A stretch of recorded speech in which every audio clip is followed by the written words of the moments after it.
All right, well, let's bring out our new friend. I mean, really, she should be an old friend. I'm sure she is to many of you. She played Maybe on Arrested Development.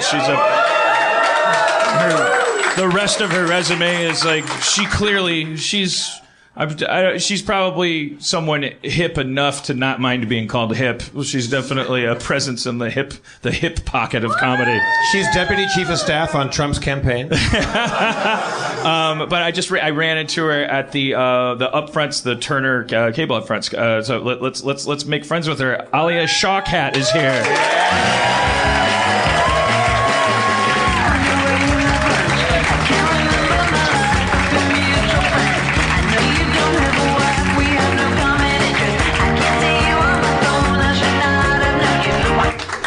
I just had this crazy panic right as I was introducing her because I thought, wait, my name? Have I only seen her name in print? Have I ever said it out loud Say it again in front to me, of her? but like in my eyes. Alia Shawkat. That's pretty close. I say Alia. Alia. Yeah. You could say Alia. That's the first time I went Alia. Yeah, it's okay. There is a panic struck with a lot of people. Yeah. Alia, is this a boa thing you have going on, or is this part of the top? No, it's detachable. Oh. Yeah. I'm hip. I'm really hip. Yeah, it's hot, but sometimes you get a little cold around the neck. I'm gonna make myself a straight up vodka drink if that's okay. Yeah. You're not getting any flack from the Elmo fur industry people, are you? No, me and Elmo had a thing, so.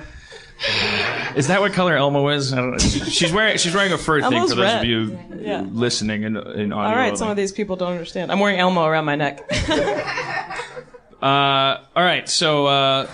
Let's talk about when I was at Turner. You were. What a weird thing that was, by the way, right? Yeah. Well, what was really weird is how funny Conan O'Brien, Anderson Cooper, and Charles Barkley are as a three-man comedy team. Like they really tore the place up, and it was great because Conan O'Brien and Charles Barkley started doing these basketball jokes about, I'm taller than you. Barkley was just shooting stuff off the hip. No pun intended. I mean, he was just like... He's funny. He was really funny. Straight up funny. But then right on schedule, Anderson Cooper, right as I was thinking like the same thing, except because I'm a nerd, like Anderson Cooper said, guys, I'm gay. I've been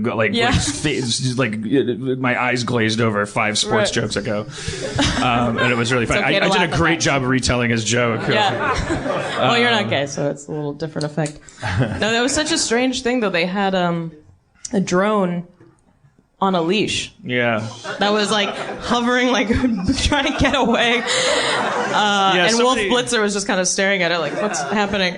And it was so odd. And I was sitting in the front row, and I felt like this weird prom queen to an event I had no attachment to. Because it's mainly for promoters, right? So, not promoters, advertisement. So it's people from all over the country selling stuff for these networks.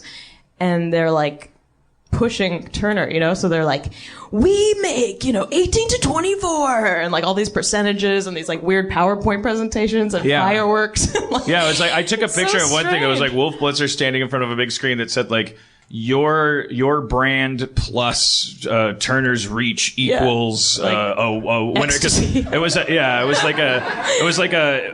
we're announcing the election results now, because that was part of what they were selling. That was the creepy part. Did you feel creeped out by the fact that they were selling? They kept insisting that this election was going to be a squeaker, same way the NFL would assure you that the Super Bowl is going to be packed. There's going to be people are going to be glued to their sets, and it's I'm so uncomfortable with that. You're already state-run television, you're already just this one tube that people get all their information through. It's the state of our country that we're talking about. It's crazy. Obviously, it's going to have higher ratings, but to be you better watch our country fall apart. It's going to be crazy. Stay tuned. Even if we have to make it that way. Because guess who can? I mean, they can. They can definitely put their thumb on the scale, especially if, the whole point is for no thumb to be on there. A thumb weighs a lot in journalism. Yeah, exactly. Al Jazeera is probably I don't know, just watch because it's the world. You know what I mean? Stay tuned because that's what's happening. And they're no, we're going to make this fun. Yeah, it's very, very disturbing. Also, all the news organizations just keep boasting about their ratings during these debates and things like that. It's just that's it really is depressing. Yeah, they definitely didn't. There was some 9/11 footage, because it was like we're always classics. there. CNN's always there. It was like Friends, you know what I mean? They're like, remember Friends? Huge hit. 9/11, also a big hit. Two big hits. Well, 3, 2.5 big hits. I think one of those hits wasn't really a hit at all. Yeah. Oh, are you one of those people? Yeah. You think the reptilians did it? I think one of those hits was planted detonators on the I-beams of the. There's no black box found. What about Building 7? How come they're never? Okay. It was funny too that. Sorry, we can't move on. But that they said something about they're doing another Apprentice season. And Donald Trump is producing it. And I was like, is this whole thing just to get more people to watch The Apprentice? Of course it is. Yeah, he's like, remember I almost became president. He's already won. If he doesn't win the presidency, he's already won. He's the most famous person in the world right now. He might be the most famous person of all time. Oh, like you can't go anywhere in the world where he's not a punchline or a setup or a thing. Yeah. Like it's serious I like business. to imagine it's like Men in Black, like underneath it. It's like, and there's just like this tiny little like dying alien who's like actually running the body.